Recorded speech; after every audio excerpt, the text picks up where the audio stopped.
Is everybody doing? I am glad to be here for the 57th episode. How about that? And I want to see from everybody. We see Dave is here moderating tonight, and Rhonda is here, and Freddie B is here, and we're going to have a cavalcade of people in here, no doubt, and we're going to have a damn good time. So thank you, everybody, for joining us here at Backstage with BadBrad, episode 57. All right, so I want to start out, and Leanne is here. Glad to have you here. Yes, Leon, I am feeling much better. I started working on, Shauna, how you doing? Started working on some Christmas music for the channel today. And I'm thankful to say that I've got my voice back. Thank you so much. I feel so much better.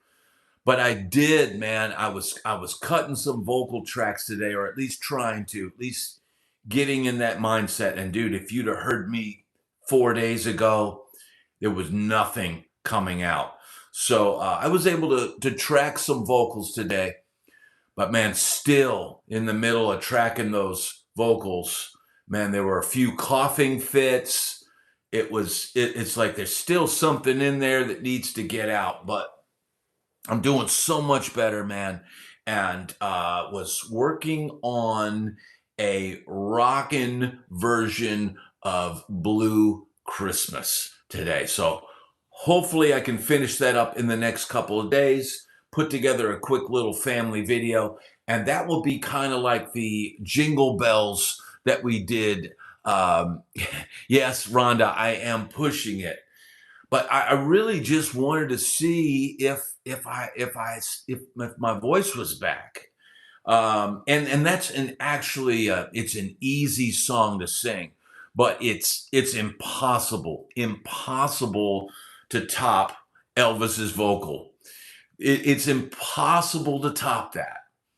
So what do? Well, first of all, of course, I had to do an '80s hairband style version of the song. And but still, because that's my vocal range, I had to sing in the Elvis vocal range. So, but there's just no way you can top his vocal. You just can't. You really can't top the track, except you can make it rock harder. So that's the deal. I'm ready to rock, man. No grape juice and cartoons for me. I'm ready to rock. So I worked on that today. Smash the like button. Yes, thank you so much, Beer, Bikes, and Blues. I'm going to crack open a bubbly. Yes, it's fizzing. Can hear it fizz. Chill tonight, hot tamale. That's what I'm saying. Brendan is asking, hey, Brad, absolutely love your videos. Appreciate the constant motivation and how real you are compared to so many other creators. Man, thank you so much, Brandon. And I can't speak on anybody else out there and their process and what they do. And I try to keep things as real as possible, being a one-man operation that's putting out a video every day and going live on Saturday nights and putting playing clips together and helping the family out and all that. And I'm hoping, just like any of us, I'm hoping one day the hard work pays off. But in the meanwhile, Alien Man is asking what's for dinner. Well, what are you making, man? Man, let's see, Brad, we need the keys to the Lamborghini tonight. Oh, you're asking for the keys to the shred. Right? Is that what somebody's asking for? I did a couple, I did a recording session for somebody on Air Gigs the other day. And I just had one of those moments where I did a first take solo and there was not one mistake on it. And I said, you know what? I'm gonna give this guy this. Here it is. Here is your tune, a first take solo. And I did similar thing today. I think one thing that's helping me a lot is doing this channel every day and putting together the playing clips. And because I'm under the gun and I could get called away at any minute to help the family or whatever, I'm having to always play with the mind of no mistakes, nail it in one pass, or get it to where I can at least live with it and move on. And if that's helping me when it then comes time to actually track something that's going to be there. But somebody said keys to the Lamborghini, easy. And I'm going to turn this delay off because it's going crazy. But easy legato. Right, I'm going to put a little verb on that. God, give me some verb for the love of Jesus.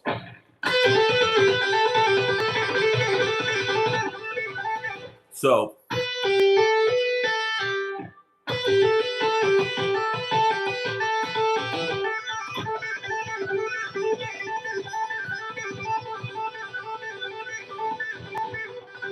I'm muting with the other hand, but I'm not picking.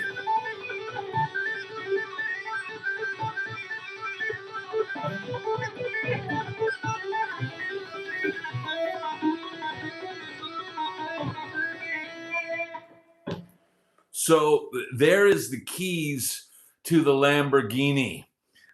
It's that simple. That's a simple pattern. It's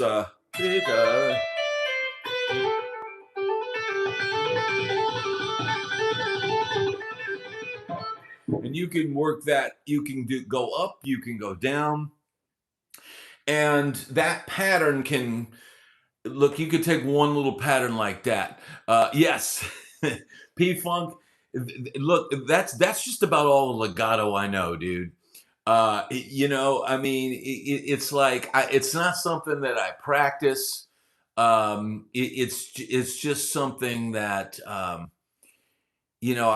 don't even really I can't even really say I practice anymore, man. I play, and if I had to, what's tonight's topics, Freddie B? Well, right now we're talking about the keys to the Lamborghini, but I did want to talk tonight about who I think, and I know a lot of people like rag on PRS, but man, I'm honestly thinking these days, as far as budget line, the SE PRS guitars, if you wanted to, get a good guitar, I think they're the best value guitar out right now. That PRS SECE right now that I just got for $559. That thing is incredible. It's an incredible playing guitar. It looks incredible, and I can't find fault with it, dude. I guess you could wish that it had PRS locking tuners on it. But I would say, look, if somebody was gonna buy somebody a guitar for Christmas and um, wanted to buy a new guitar for somebody, I would recommend the PRS SECE or the PRS NF53. Both of those suckers right there. Both of those guitars have maple necks on them, and I just, man, I don't know why people hate on PRS so much. I don't understand it. In my opinion, and Shauna's saying, is somebody buying me a new guitar? I don't know, gentlemen. Is somebody gonna buy Shauna a guitar for Christmas? We certainly, maybe we've got some wealthy gentlemen out there tonight. Zombie says I'm a vintage guild guy, 100%. They put the curl in my world. Awesome. Um, where did you say they were made? They're made in Indonesia, Freddie. And I think at this point, it doesn't really matter where anything is made. It's like this, man. I used to be would only use like Japanese made guitars. They are still the pinnacle of stuff made in Asia. But man, and I used to not think Indonesian guitars were good and all that, but man, my opinion is completely changed. It depends on the factory, it depends on the management, it depends on the parent company setting the standard. Here is what our standards are, and then having like PRS, those guitars come in, and PRS goes over them, and yes, I had one recently that had an issue and I had to send it back. But man, it really comes down to it. And I believe that when it comes to cost effectiveness, I believe PRS has got it nailed. So that's one topic that I wanted to bring up today. And as far as topics tonight, though, man, I am wide open. This is an Ask Me Anything episode, and I know normally sometimes I'll have something that I'm going to talk about, but you know what? I kind of felt like tonight we'll go old school, and let's see what kind of questions and stuff you guys come up with tonight.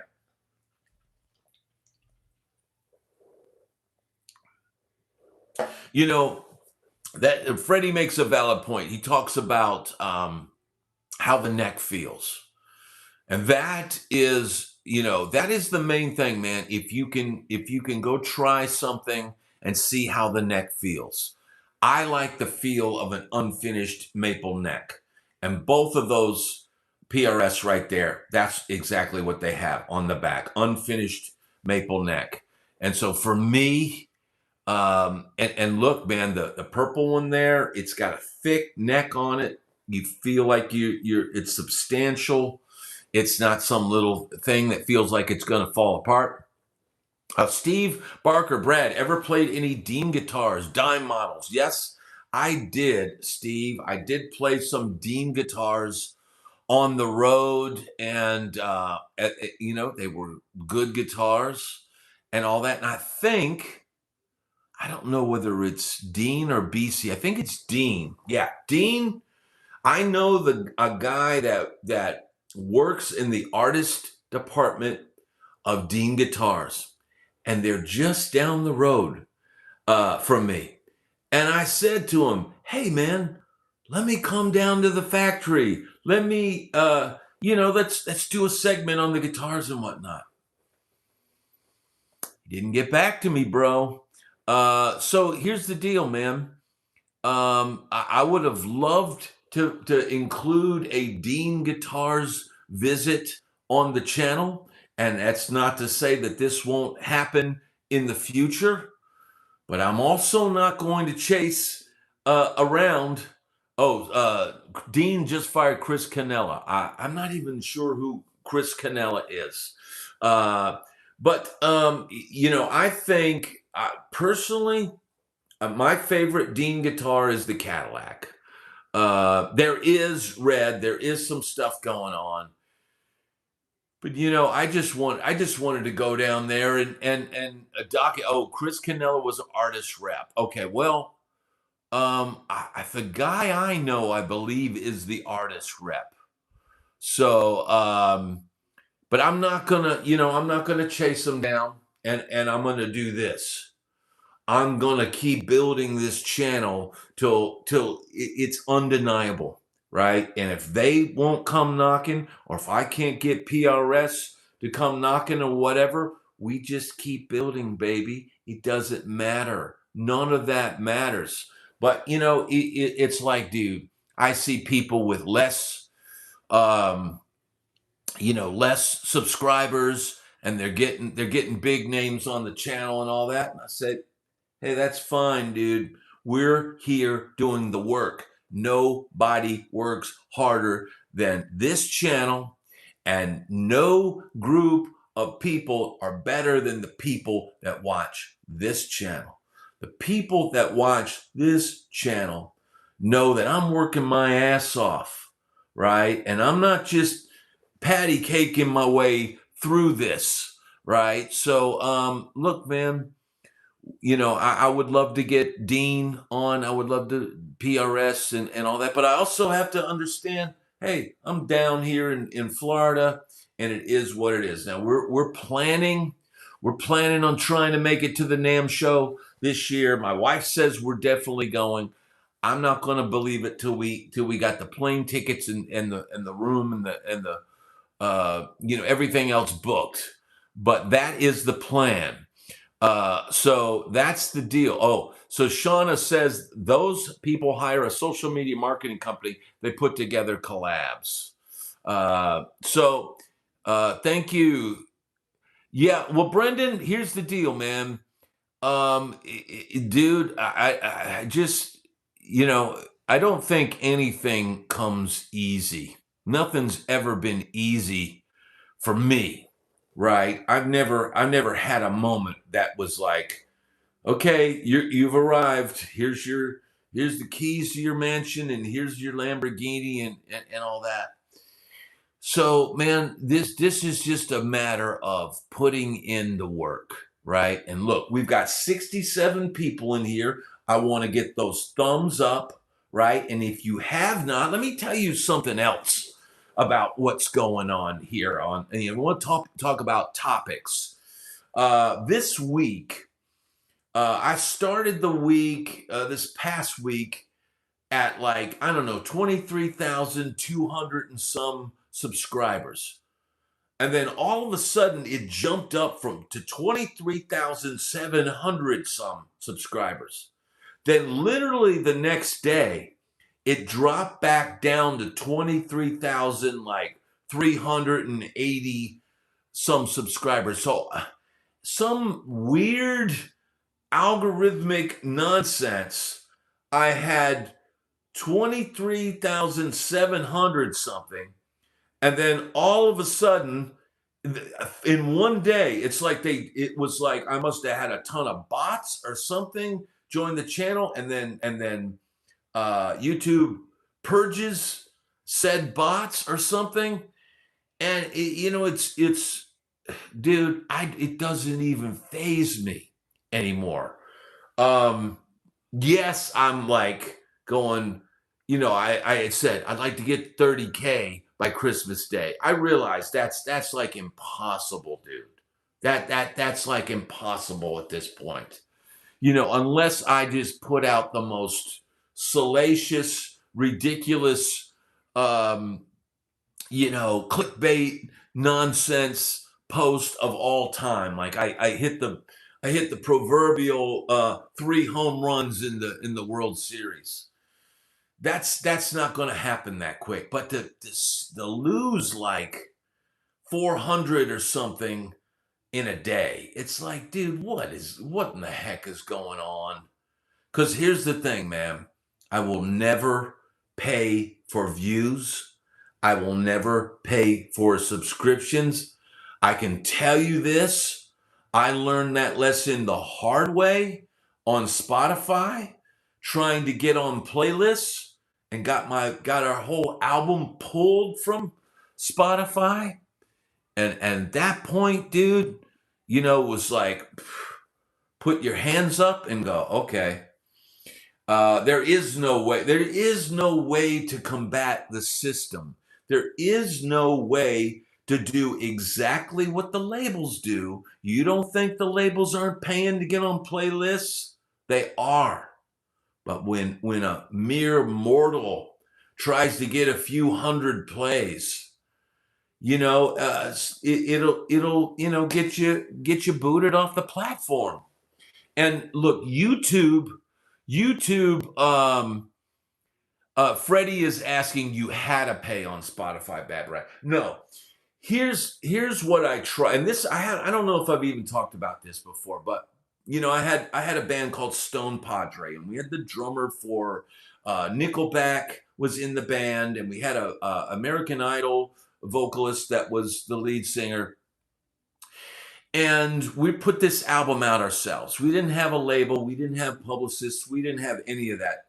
And basically, I started discovering on Fiverr that there's these guys that say I can get you on the top playlists on Spotify. Well, I don't know anything. I'm an old bastard. So I think let's spend, I think I maybe spent $1,000 total on, trying to get us on these rock playlists, trying to get a chance to just get the stuff be heard, because otherwise you put out music and you get nothing, nothing. And so I put $1,000 into it. I mean, it's not like I bet the farm, but dude, it was like all of a sudden Spotify just pulls the whole record. Now the record, you can still listen to it on YouTube and I don't know, some of the other platforms, but to be pulled off of Spotify, which is the biggest one in the world, it killed the whole project. Everybody in the project just said, well, that's it. We can't beat the system. We're out. And our album that we worked a year and a half on is now pulled from the biggest platform in the world. And, it's a sad story, dude. But, it's a lesson I had to learn, I guess. And people are paying for Instagram followers, and people are, YouTube will allow you to get your videos in front of more people by paying for it. But I ain't doing that, dude. I ain't doing that. So that's the deal. It's kaput. Yeah. So Sean is saying Mr. Beast and Pearly Things pay marketing campaigns. It's just okay. And then we got Wednesday Skies. Brad, it's Joe and Leslie, aka Wednesday Sky, laying brick and blocks up here in Cleveland sub, freezing weather last 2 weeks, doing whatever it takes to record new hit songs. All right. So man, I learned a powerful lesson. And the powerful lesson is just do the friggin' work. And I'm not relying on a band. I'm not relying on other people. I'm just relying on me, because I know what I will always show up and do the work. I don't give myself attitude when I say, "Hey, can you go do this real quick?" That's the deal, man. We're full steam ahead. Let's get the likes up in here. Have you listened to Steve Rosen's book about Eddie on Spotify? I'm on chapter 39.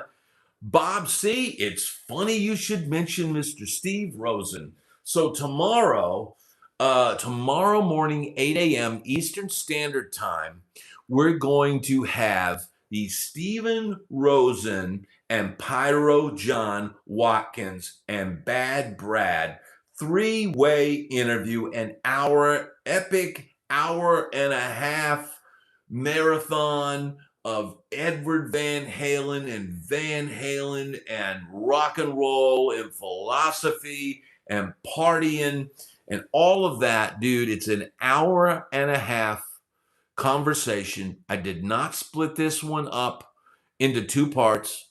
It's going to air tomorrow morning, 8 a.m. Eastern Standard Time. And dude, here's the deal. After I did this interview, there's something about even like doing this. When I get done with Backstage with BadBrad, I'm hyped up. Right? Like I'm getting ready to go out on stage. We're backstage, we're shooting the shit, we're having a good time. And doing that interview with those two guys, first of all, it's a delicate dance interviewing one person. Interviewing two people at the same time, like in a conversation, it's a bit like being Mills Lane in the Holyfield Foreman fight. It's a bit like that. And I was wiped out, dude. I don't know what it is. Stephen Rosen, I messaged him later that night. He says, man, I'm still whipped from that. It pulls something out of you, and I'm one of those people, dude, for every hour that I'm having to go, like last night, we had to, entertain some people down the street. We went to their house, and and that's not me. But for every hour that I do that, it's like I need a couple of hours of solitude. So P Funk, Shauna is picking out a guitar she wants you to get her for Christmas. So I'll get you right on that, P Funk. Stephen Rosen's EVH book is incredible. It absolutely is, Chris A. And it's funny that at the end of the conversation, Steve Rosen was like, "Man, I wasn't sure how you were going to do this, BadBrad. I don't, I didn't know if me and John would be able to do this interview and all that." And it came out great. So yes, people drain you. Chris Richardson, absolutely. Steve Barker says, Brad, your Rudy Sarzo vid should have 1 million views. It absolutely should have 1 million views. Well, here's the wild thing, man, about putting these videos out. Yes, and thank you, Chris Richardson. Let's get the likes up. Let's get it pumping tonight. Let's get it rocking in here. This is Backstage with BadBrad, not chilling with douche weasels. All right, so let's get it popping. All right, so here's the deal, man. You get, doing this show normally, I'd be pumped. But man, after that interview, dude, we were both. Stephen Rosen's, he was white. I had to go take a nap. That's the deal, man. So I'm gonna have a little toast to everybody. I'm drinking some really unique stuff.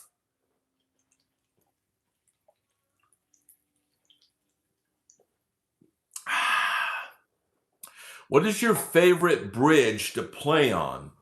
Bob C is asking. You mean guitar bridge, or the Brooklyn Bridge, or the Long Island Bridge, or the bridge over the River Thames? What's my favorite bridge?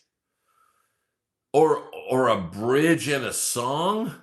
I mean, if it had been the 80s, I would have said a Floyd Rose, Bridge of Sighs. Yeah, that's a good answer.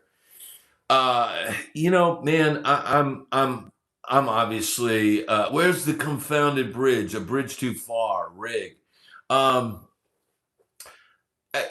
Dude, I'm really not that picky about what bridge is on the guitar, as long as the guitar stays in tune.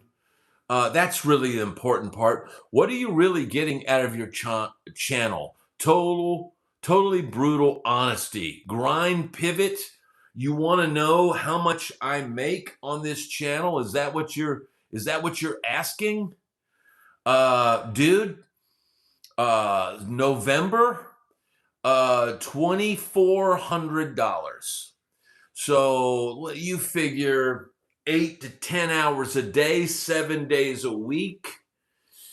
And no, not financially, grind pivot. Okay, well, I just assume people want to know the money crunching. It was $2,400 for number. What am I really getting out of this?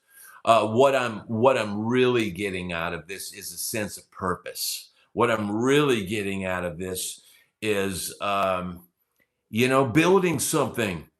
More the emotional. That's exactly what it is, man. Bill, I'm not getting adoration, dude. It's a constant push and pull. Imagine getting up in the morning and I had a guy last night leave about 10 or 15 drunken comments, and God bless him, he's a fan of the channel. But, what do you do with that? I'm showing, Chris Alexander showing me a work ethic. Mia asked me today, says, why do you work on the weekends? And I said, well, I'm working on the weekends because I'm trying to better our situation. I'm trying to make money. And she knows I used to play gigs in Nashville. I mean, she was young, but she remembers. And I go, I don't have those gigs down here anymore, so I've got to do this. And I said, but if I was not doing this and I was back in Nashville playing gigs, I'd still be working on the weekends. I'd be leaving home on the weekends, but that's it. Grind Pivot says, and he's asking some deep questions. When you close your eyes at night, do you think at this time of the game it will pan out? Dude, things only pan out from minute to minute. I can only focus on what I'm doing right now, this minute. I can only focus on telling people to hit that thumbs up, damn it, because there's 73 people in here and only 47 likes. What, I mean, look, dude, you could be loaded with cash. And, are things going to work out? You could get the C and be, croaking 6 months later. Did that work out? Does anything ever really work out? I think as long as you're, working and focused and driven and have a purpose each morning, then that's all I need, man. If you want to know what this channel gives me, it gives me a purpose. It gives me something to do because I am way too scatterbrained to only, do one thing. I have to be doing multiple things at one time. I've got a song over there I'm working on. I've got this live video I'm doing right now. I've got to go, after I'm done with this video, I got to go schedule the video for tomorrow morning and set that up for a premiere. I've got my wife walking in here with Ace. She wants to come make her nightly appearance. I just came to say hi and to wish everyone Merry Christmas. It's not Christmas. It's Christmas season, and we don't know that. Did you tell them that? No, I haven't told them anything. One day at a time, sweet Jesus. Everybody, please give praise. Everybody, please. What I didn't tell Brad was his Christmas present is arriving tomorrow. That's not for me. It's for you. Your Christmas present will be Ace number 2. Acorn is coming. Yeah, see, everybody said, hey, Ace needs a brother. But Mia would not be happy. Mia barely let us get this dog because what does she say about the dog? She says more dog, they say. She said it's not her brother, it's her friend. I always say it's her brother. It's your brother. She says, it's not my brother. He's not my brother. Happy holidays. Ace does not need a friend. He does. He needs somebody to chase around and have fun with them. And I've chased him around plenty. Trust me. I actually did yesterday. I forgot to tell you. He ran out and he got outside of our fenced-in yard and was running by the side. I mean, he goes fast for a little dog. And he is extremely I have to fast. talk to him in a calming voice to get him to want to come by me and not just run off. But yeah, it was not good. Okay, let me do my thing. I just came to say hi. Oh yeah. Oh God, help us. I hear what you say about me. Oh yeah. We're leaving the room. I didn't say anything. Mia will be into duck walk later. Okay. Yeah. Oh well, I will say this, dude. My daughter can duck walk like a you know what. Grind. I've answered about 4 questions tonight. Freddie says, he resents you for making him wear that coat. Oddly enough, Freddie B, I think he likes that thing. Oddly enough, this is why we can't have anything nice. Exactly, dude. Let me tell you something. Today when I was getting ready for this, shoot tonight in here, straightening up a little bit, tidying up, And I got this other mic stand right here. Well, I looked down at the mic stand, and dude, he had literally just filled. You know how mic stands have grooves in them on the round base. He had literally peed on it, and it was literally like pee sitting in the grooves of the base. And at that point, dude, I was ticked. So I took it outside. And here's the thing, dude, I take him out all the time. He's not allowed in my room anymore, but he still comes in here. So I took the mic stand out. I took those wipes, what Clorox wipes or whatever, and I cleaned all the grooves and and all that, dude. Um, so it's just aggravating, dude. It's aggravating. He's peed on guitar cases in the past. He has. Rhonda's saying he may have an infection causing it. I don't think so. No, he's marking his territory. Rhonda, that's from what we gather. That's his deal. He just loves to, and especially my office. So, B, how about a session about road food? Grind is taking over the show. But dude, I've got all these other people asking questions. Road food, dude, it is what it is. Don't always eat it, and watch what you eat. And the best decision that day might be to walk away from the free food and walk yourself down the road and get something that you know is not going to make you sick. So, yeah, we did food last week, and no food talk tonight. We're going to have some sparkling, and we're going to talk about rock and roll.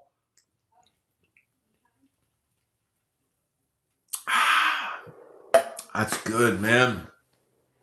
So that's the deal, man. I'm glad to have everybody tomorrow morning, again, 8 a.m. Eastern Standard Time. Pyro John Watkins, Stephen Rosen, duke it out in a no holds bar, hour and a half, winner takes it all interview match. Give us an idea what's coming up in the future, Freddie B. The future of this channel, I'm gonna have to keep grinding, bro. Here's the thing, man. I've got an hour long Shut Up and Play 2. That's already uploaded. That's gonna be available for the members coming up this week.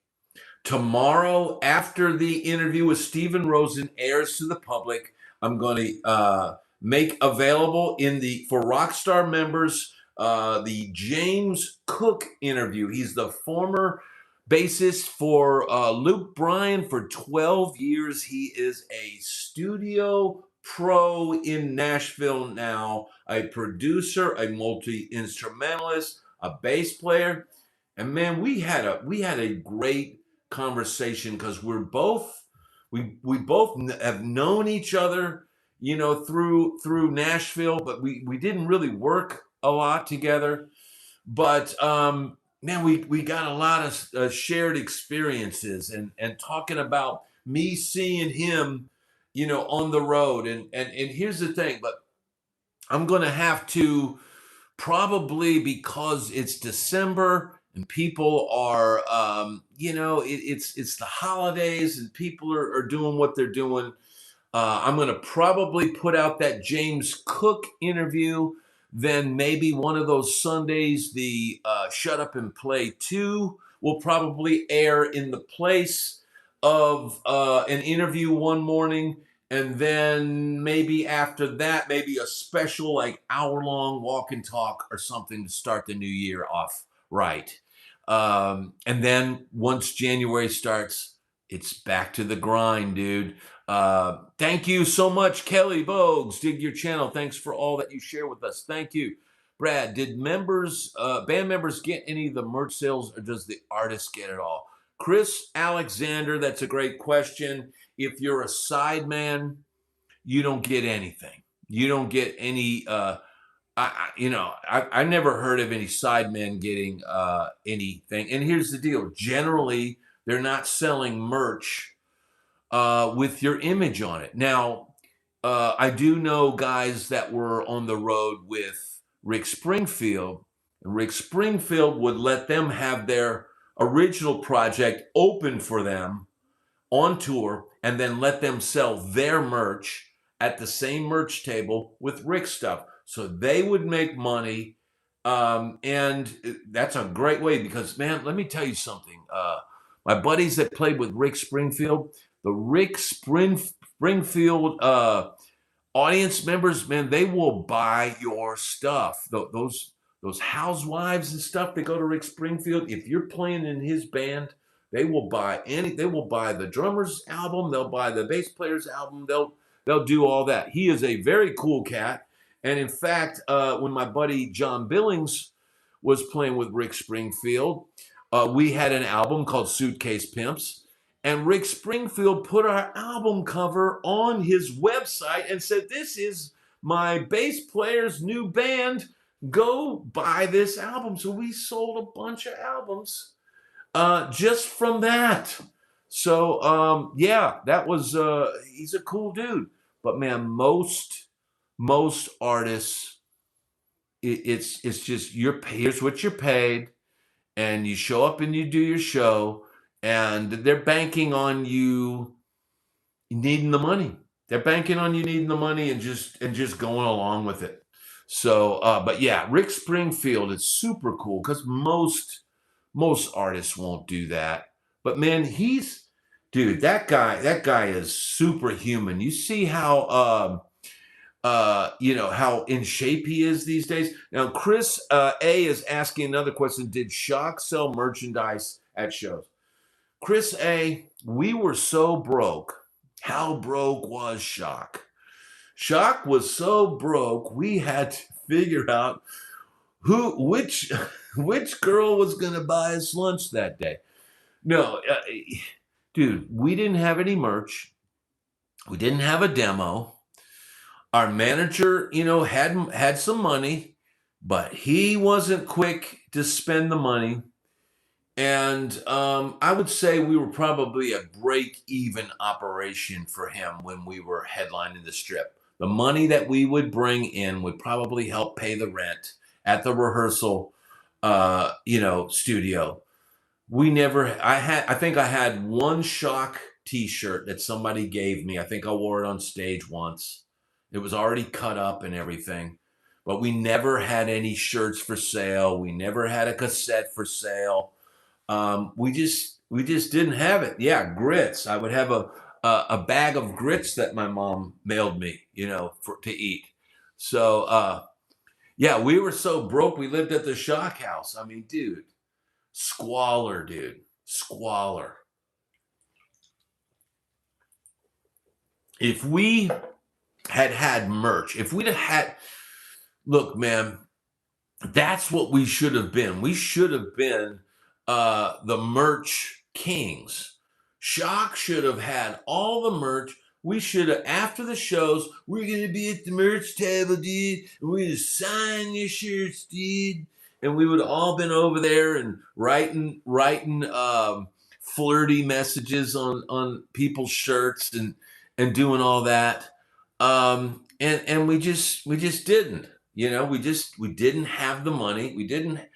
And look, man, even later when we had a drummer that understood that line of business, he probably should have, instead of selling shirts to the label, we should have printed up a few hundred shirts and sold them at the shows. That's just what we should have did.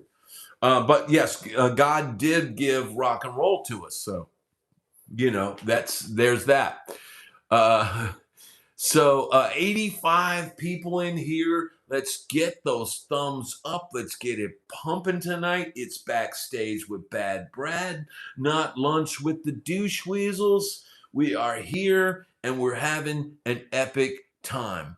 But man, I love thinking back of these questions about, back in the day, dude. Now that I think about it, I think, dude, if we'd have had merch back then, we could have sold the shit out of it, dude. We could have sold the shit out of merch. We were playing the Roxy and it was packed. Grind is asking, when is the next walk and talk? When I decide to put one out. If you become a member of the channel, there's fresh walk and talks in there right now. There may be 3 or 4 walk and talks that are just in the member section. And when I decide here's what I do, man.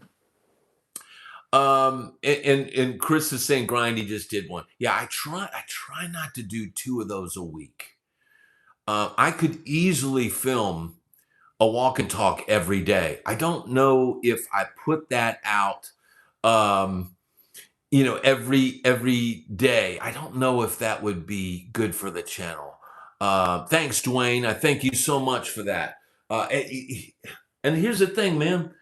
I had no idea the last walk and talk was going to get 4,000 views.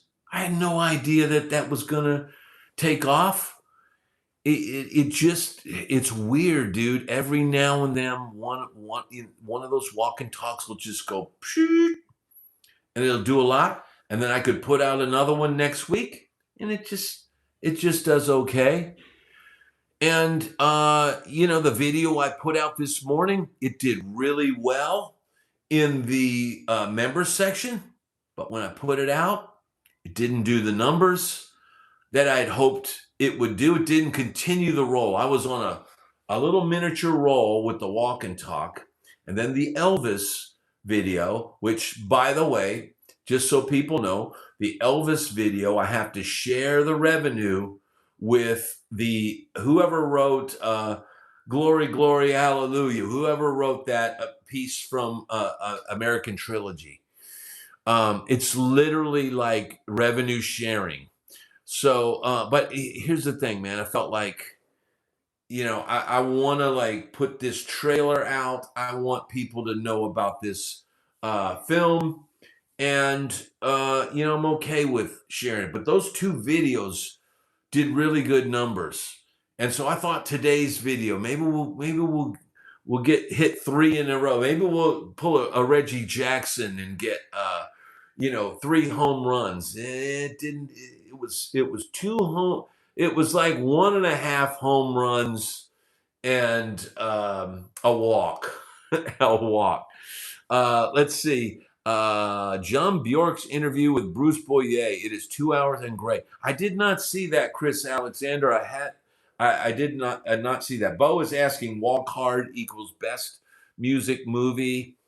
For me, Bo, it has to be Spinal Tap. Chris Richardson, Brad, have you ever thought of writing a book? I have, but I've got my hands full right now. I can't. I've started a YouTube grind and I can't get off the gerbil wheel, bro. I can't. It's like I can't stop doing this because I want to see what happens. How far can we take this? I'm a dude with a Black Star Polar Go, dude, and an iPhone. How far can we take this? How far can we take this channel? Can you blow up a channel with an iPhone? I look, man, I know I could probably get some kind of more high-end camera and one of those things. Dude, I'm being illuminated by a light bulb. See that? Dude, if you see how simple this whole setup is, I'm literally being illuminated. An iPhone and the truth. Yes, an iPhone and the truth. Guitar Red says, Polar Go, I use it. Natural lighting. Look, man, thank you so much, Leanne. Happy wrists. I appreciate that. I'm fascinated by seeing how far it could go. Uh, Thank you, Grind. Yes, we got to keep it real, dude. We got to keep doing the thing. Chris Richardson, Chris, does it have 3 arms? Mine has 3 arms. And so, like, if I'm doing something over here, I could point one of the arms, over there. Well, here's the only problem with the lighting, because there's no like diffusion on it. If you don't do it right, you see the light bulb in the finish of a guitar. That's the downside.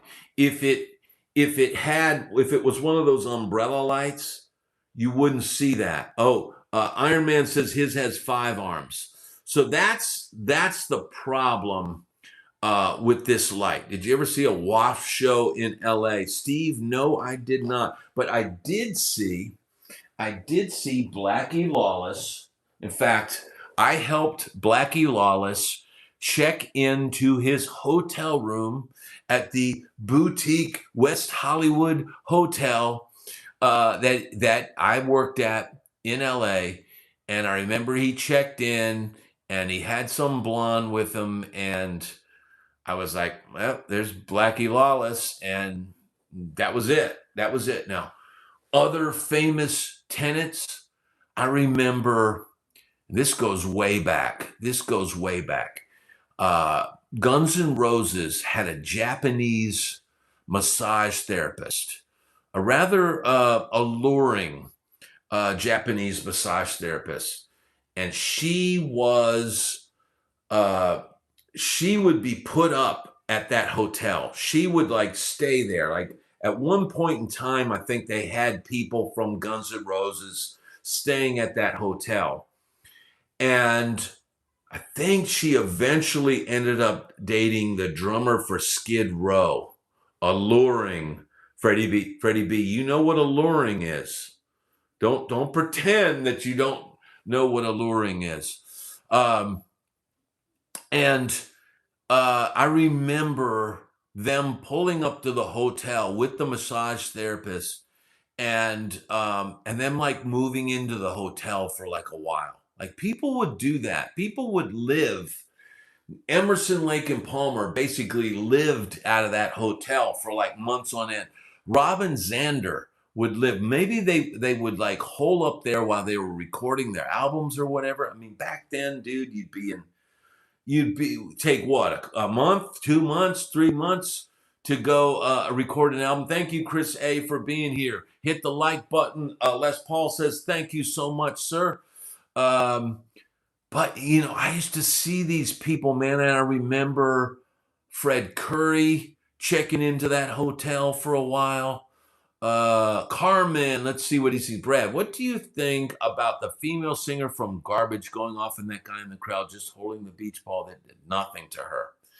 I did not see that. I did hear about it. And I'd also heard that David Lee Roth freaked out on a Van Halen tour about beach balls in the crowd. You know what, man? I wouldn't have done that. I don't believe in going off on an audience.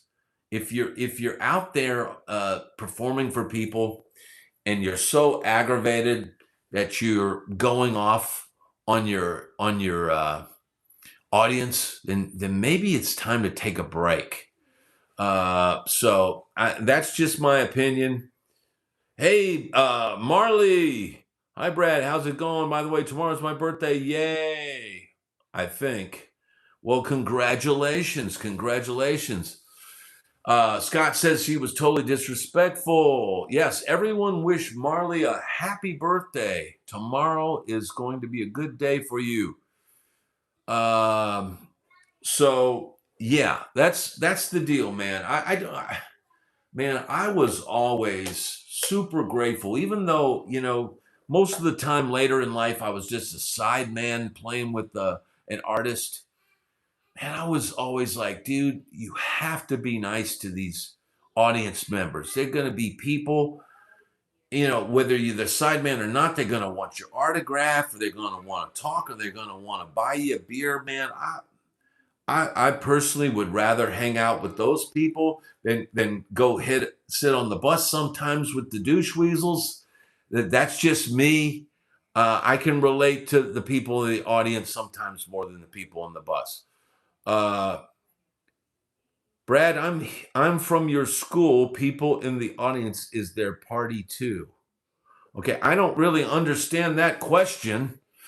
I aspire to be a side piece. Bo, well, I think you can do it. The damn douche weasels. Exactly. Man, favorite mic for guitar speakers. Can you go wrong with the 57? I mean, I would say probably 80% of my life I've been listening to my guitar with a 57 on the cab. That's the standard issue microphone for every club gig I've ever done. So I'm happy with a 57, man. If it worked for Van Halen, it'll work for me. So that's but you know what, dude? I've got what I use when I do my interviews is a Shure SM7B. I can't bring it over here right now, but that I think that would be a cool mic to try on a guitar cab. I know people like them on there. Brad, Kelly Bowes, I'm typing to you from Lubbock, Texas, home of Buddy Holly. Have you ever learned any of his songs?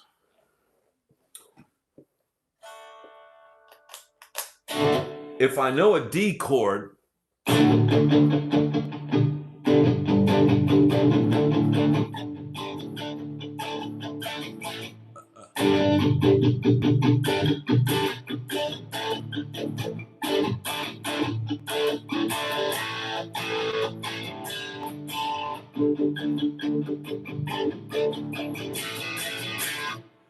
Buddy Holly, right? Sorry for messing up those changes, bro. I totally miffed my 145s, bro. Sounds like you're underwater. Well, it just might be. Buddy Holly is underappreciated. We are approaching the time of that winter dance party tour. Wow. Yeah, man. I like, dude. That'll be the day. I think that's an incredible song, dude. I really like the Linda Ronstadt version of that. Uh, Delta Force. Hey, Brad. Hey, what do you think of shows like the Stranger Things bringing a new lease of life to metal? Delta, here's the deal, man. I was really into Stranger Things at first, and then at some point, maybe about the third season or something, they just kind of lost me, and I never got to see it once they brought in the Eddie character and the dude playing the BC Rich and whatever. So I can't really comment on what they did for metal, but it did seem to get a little bit of a renaissance or whatever. But I just was into it for a little while and then got out of it. So that's the deal. Derek says, I worked on a couple FM radio stations, Sticks, REO Speedwagon, Smashing Pumpkins, Material Issue, and Cheap Trick are just a few of the bands. We had a great time celebrating our local bands. Okay, cool. Hard to follow Stranger Things. Yeah, for me, that was the thing. I think it just got too hard to follow after a while.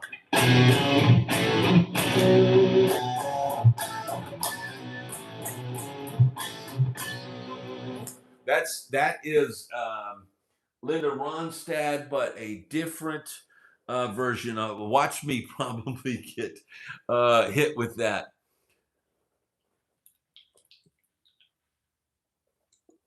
All right, well, here's the deal. We're 59 minutes in. We're going to probably wrap up early tonight. Doesn't look like we have any takers on the overtime special. But, man, there's going to be a lot of cool stuff coming up in the future. Tomorrow morning, an absolutely epic hour and a half extravaganza with Steven Rosen. And yes, P-Funk, this will be the 4th Pyro John appearance on the channel. And I need to, yes, Rhonda, I need to rest the vocal cords because I am going to sing that that tune. I am working on this this Blue Christmas thing. So door-to-door rocking for Xmas, Bow Dragon, I don't think so. But yeah, looking forward to the play clips. Thank you so much, Scott Petrie. Yes, I'm going to put out the Shut Up and Play. That will be available for all members probably Sunday or Monday. Probably Monday. Probably put that out for members on Monday. But here's the deal. Brand new interview with James Cook for the Rockstar members. Pyro John Watkins is tag teaming with Steven Rosen tomorrow morning. That's going to be a friggin' epic interview. And it's going to be amazing. And it's going to, can you do pinch harmonics? Pretty damn, he says, Brad, you can do pinch harmonics. Dude, pinch harmonics used to be my bread and butter, dude. Let's see if I can do it right now. There's your there is your pinch harmonics. Interview Kyle Gass. Sure, come on in here, Kyle Gass. Well, here's the deal. We're now at the end of our show, and so we must go. So I will check out. And Flyer Boy says, "Do nice guys always finish last? Sometimes they finish first, if you know what I'm saying." Good night, everybody. Have an amazing evening. Thank you all. See you all tomorrow morning. Love the gusto. Thank you for being here, everybody. Have an amazing evening. I will see you in the AM. Peace.